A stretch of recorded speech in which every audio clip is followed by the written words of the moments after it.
नमस्ते दोस्तों, आज हम स्टार्ट करेंगे क्लास थर्ड ईवीएस के बुक का चैप्टर नंबर 7। चैप्टर का नाम है saying without speaking. Okay, chapter का नाम है saying without speaking. Okay, chapter शुरू करने से पहले एक और बात मैं बता दूं कि मैं यहाँ पे जो ओवरऑल समरी होती है ना, वो बताने की कोशिश करती हूँ। बहुत ही मतलब जो जितना कुछ मुझे इंपॉर्टेंट लगता है सिर्फ उतना, और अगर वन लाइनर बन सकते होंगे चैप्टर में से तो वो बताने की तो मैं ज़रूर कोशिश करूँगी। ठीक है, आपसे मैं रिक्वेस्ट करूँगी कि इससे जो पिछली वाली वीडियो है चैप्टर नंबर 6 की, ठीक है, फूड्स वी ईट, वो वाली वीडियो ज़रूर देखें। क्यों? क्योंकि उसमें जो भी मैंने बताया ना, हांगकॉन्ग का खाना, गोवा का खाना, केरल एंड कश्मीर, ये आते हैं एग्जाम्स में। ठीक है, तो वो ज़रूर देखें। अब इस चैप्टर की बात करते हैं। सेइंग विदाउट सेइंग का मतलब, स्पीकिंग का क्या मतलब हुआ कि अपनी बात को कहना बिना बोले हुए। ऐसा होता है? आप सोचो कि ऐसा कब होता है कि जब हम अपनी बात को कहते हैं बिना बोले हुए। बहुत टाइम होता है, जैसे मैं किसी पे गुस्सा कर रही हूँ तो मैं अपनी आंखों से ऐसे उसको घूर के देख लूंगी तो उसे समझ आ जाएगा कि मैं गुस्सा हो रही हूँ।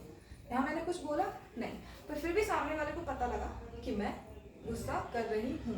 ठीक है, तो ऐसे ही इसका मतलब ये था। और कभी कभी क्या होता है कि कुछ लोग ऐसे होते हैं, जैसे हमारे पास हम सुन सकते हैं, बोल सकते हैं। कभी कभी ऐसे होता है कि कुछ बच्चे ऐसे होते हैं जो बोल नहीं पाते, ठीक है, जो सुन नहीं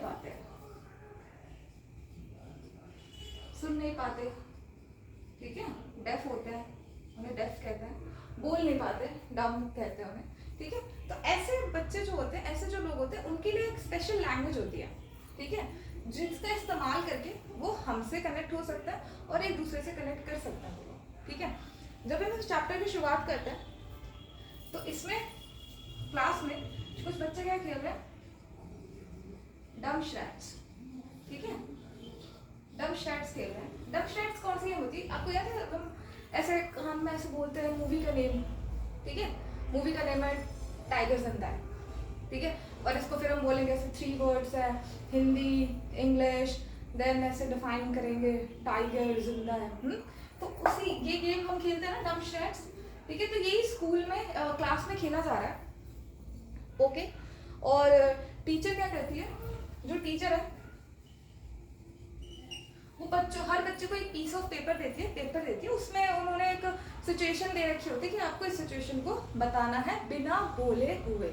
इसी गेम का नाम है डम शैट्स। ठीक है, इससे क्या होता है कि जब आप इस तरह की एक्टिविटी करते हैं ना, तो बच्चों को पता लगता है कि हम कैसे और चीज़ें हम एक्सप्लोर कर सकते हैं, है ना, एक दूसरे से कनेक्ट हो सकते हैं, क्लास में एक दूसरे की भावनाओं को भी समझ सकते हैं, या जान सकते हैं कि ये बच्चा या ये बच्ची कैसे इस सिचुएशन में काम करेगी, है ना। मैंने किसी को कोई सिचुएशन दी तो वो कैसे इस सिचुएशन को बता रही है बिना बोले हुए, है ना। तो ये इसका मतलब होता है। आगे चलते इस चैप्टर में, तो कुछ स्कूलों में क्या सिखाया जाता है, साइन लैंग्वेजेस। क्या सिखाई जाती है? Sign languages. अगेन बता दो, साइन लैंग्वेजेस का इस्तेमाल तब होता है जब कुछ बच्चे सुन नहीं पाते, बोल नहीं पाते, है ना, देख नहीं पाते। आपने देखो ना, ब्रेल लिपि उन बच्चों के लिए होती है जो देख नहीं सकते हैं, ठीक है, जो जिनकी दृष्टि नहीं होती है, तो वो ब्रेल लिपि का इस्तेमाल करके पढ़ते हैं। तो वैसे ही साइन लैंग्वेजेस यूज की जाती है। अगर कोई इंसान देख तो सकता है पर बोल नहीं सकता, तो वो साइन लैंग्वेजेस का इस्तेमाल करके एक दूसरे से कनेक्ट हो सकते हैं। ठीक है, हम भी ये सीख सकते हैं ताकि हम उनसे कनेक्ट हो सके। तो वो क्या है लैंग्वेज? साइन लैंग्वेज है। आगे आते हैं, तो इस चैप्टर में एक लाइन आती है कि जो हमारा फेस है ना, द फेस इज मिरर।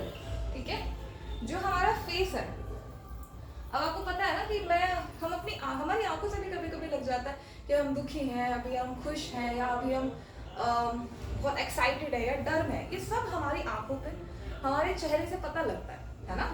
तो यही है, इसलिए क्या कहा गया कि जो हमारा फेस है ना, वो एक मिरर के समान है, कि इसको देख के सामने वाले को समझ आ सकता है कि सामने वाला किस सिचुएशन में क्या क्या फील कर रहा है।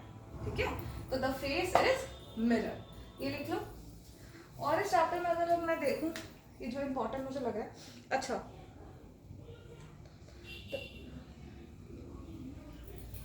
जब हम कोई डांस करते हैं, आपने देखा होगा डांस, बहुत ऐसे डांस होते हैं, कथकली, भरतनाट्यम, अगर आप इन डांस फॉर्म्स को देखेंगे ना तो वो कुछ मुद्राएं करते हैं, ठीक है, आंखों से। जब आप कथकली देखोगे ना वो आंखों का इस्तेमाल बहुत करते हैं, वो फेशियल एक्सप्रेशन उनके बहुत अच्छे होते हैं, ओके।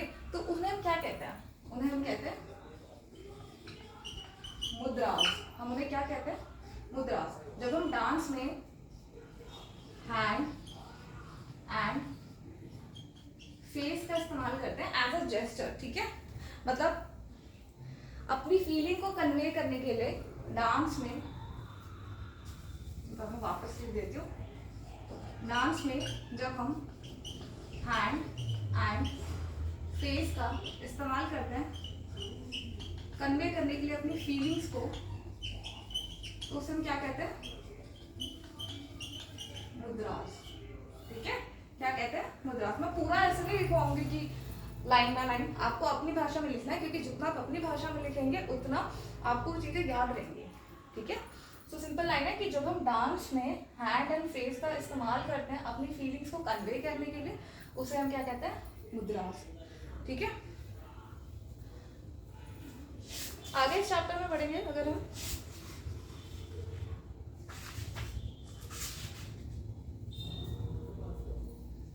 तो एक पोएम आती है, I have a sister and she can not here, ठीक है, क्या है poem, I have a sister she can not here, sister जो सुन नहीं पाती है, तो कैसे उसके घर में उसके साथ बात की जाती है, जो उसकी जो मदर है, इनकी मदर है, वो किसका इस्तेमाल करती है, साइन लैंग्वेज का, किसका इस्तेमाल करती है, साइन लैंग्वेज का, बस। ऐसा कोई और कुछ इम्पोर्टेंट नहीं है इस चैप्टर में मुझे दिख रहा है, ठीक है। वन लाइनर क्वेश्चंस जो वो वैसे तो नहीं है, मैं आपसे सच में अभी भी रिक्वेस्ट करूँगी चैप्टर 6 प्लीज देखिएगा, जैसे प्रीवियस वीडियो है उसमें बहुत इंपॉर्टेंट क्वेश्चंस है। बाकी बता दिया, फेस हमारा मिरर होता है, हम मुद्रास का यूज करते हैं, अपनी फीलिंग्स बताते हैं और साइन लैंग्वेजेस का इस्तेमाल करते हैं उन लोगों से बात करने के लिए जो बोल सुन नहीं पाते हैं, देख नहीं पाते हैं, ठीक है। बस चैप्टर यहाँ कंप्लीट हो जाता है। और अगेन बता दूँ, अपनी भाषा में लिखने की कोशिश कीजिएगा, नोट्स को जितना हो सकेगा उतना लिखिएगा। मिलते हैं नेक्स्ट वीडियो में, तब तक के लिए धन्यवाद।